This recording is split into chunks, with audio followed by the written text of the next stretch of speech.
Welcome to True Crime Bites, Death Row and Executions, where we honor lives lost and revisit the final chapters of those who crossed the line. November 14, 2025. Inside South Carolina's Broad River Correctional Institution, the room will fall silent.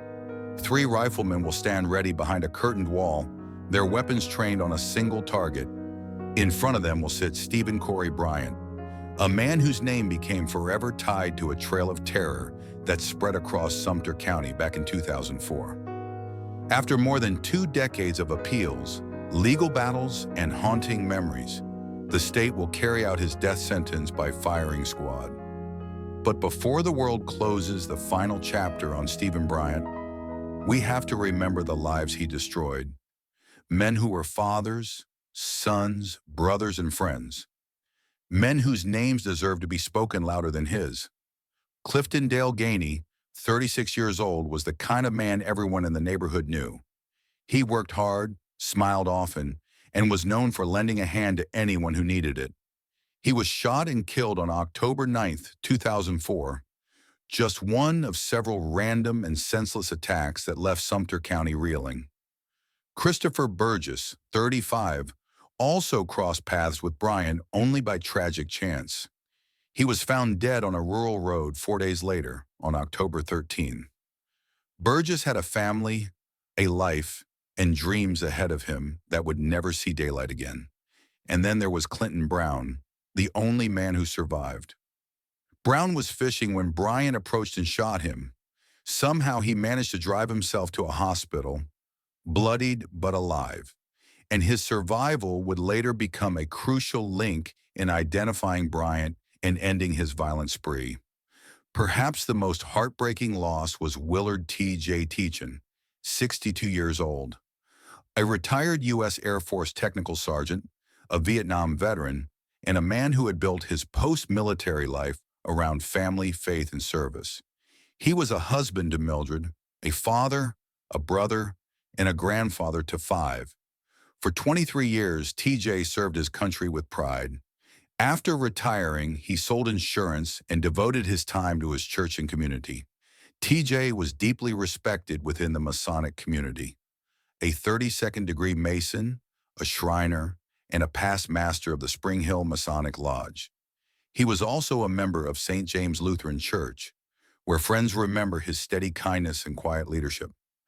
That all ended on October 11, 2004. Bryant broke into TJ's home in Sumter County and murdered him in an act of unimaginable cruelty. TJ was shot 9 times. Prosecutors said Bryant burned his eyes with cigarettes and scrawled the words, "Victim 4 in 2 weeks.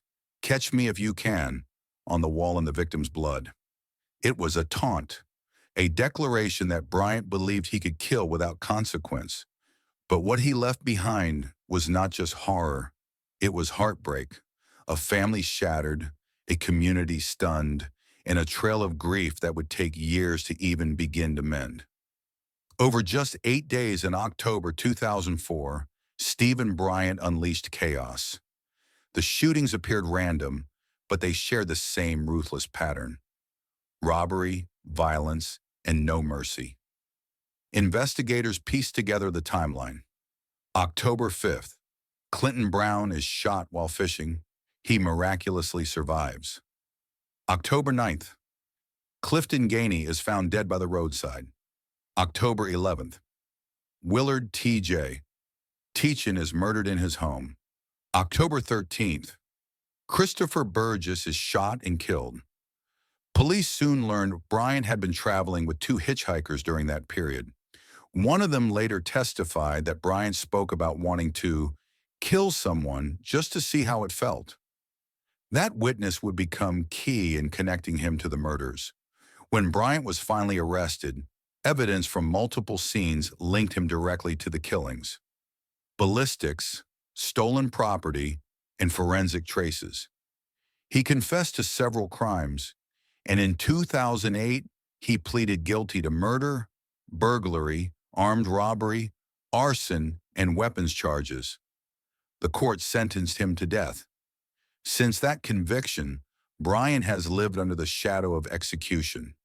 Over the years, his attorneys argued that he suffered from severe mental impairments, the result of childhood abuse, substance exposure before birth, and brain damage consistent with fetal alcohol spectrum disorder. His defense portrayed a man shaped by trauma and neglect, someone who never developed the mental or emotional control expected of an adult. But prosecutors countered that the crimes were calculated, pointing to the blood-written message, the multiple shootings, and the chilling arrogance he displayed after the murders. Appeals followed for nearly 20 years. Each one delayed the inevitable, but none overturned his death sentence. Finally, in October 2025, South Carolina's Supreme Court issued the warrant for his execution, setting the date for November 14.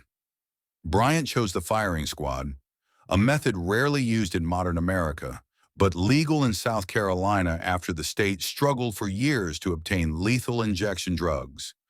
Under the protocol, Bryant will be strapped to a chair, a target will be placed over his heart, and 3 marksmen will fire simultaneously. One of their rifles will contain a blank round so that no one knows whose bullet took the life.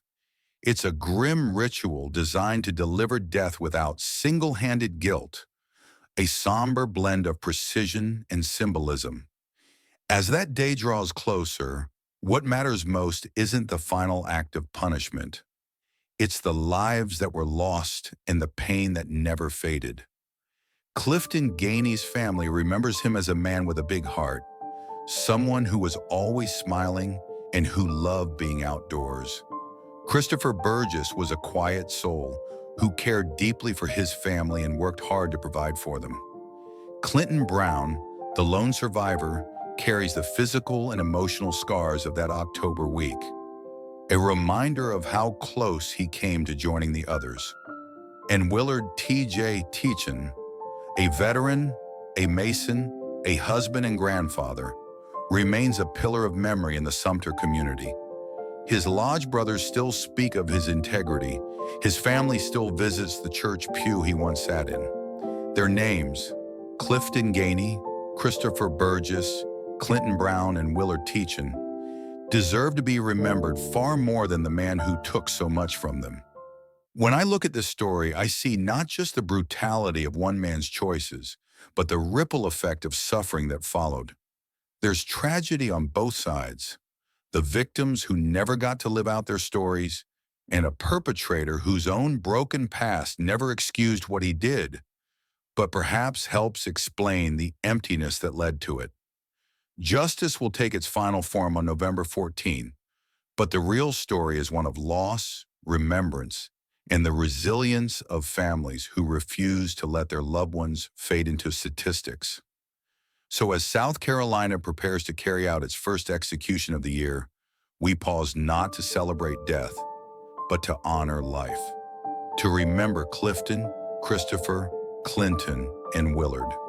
To remember that behind every case number, there are names, faces, and stories that matter.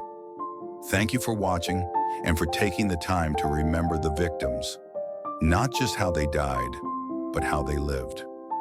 Please take a moment to like the video, subscribe to True Crime Bites, Death Row and Executions, and turn on notifications so you don't miss our next case. As always, stay curious and stay safe.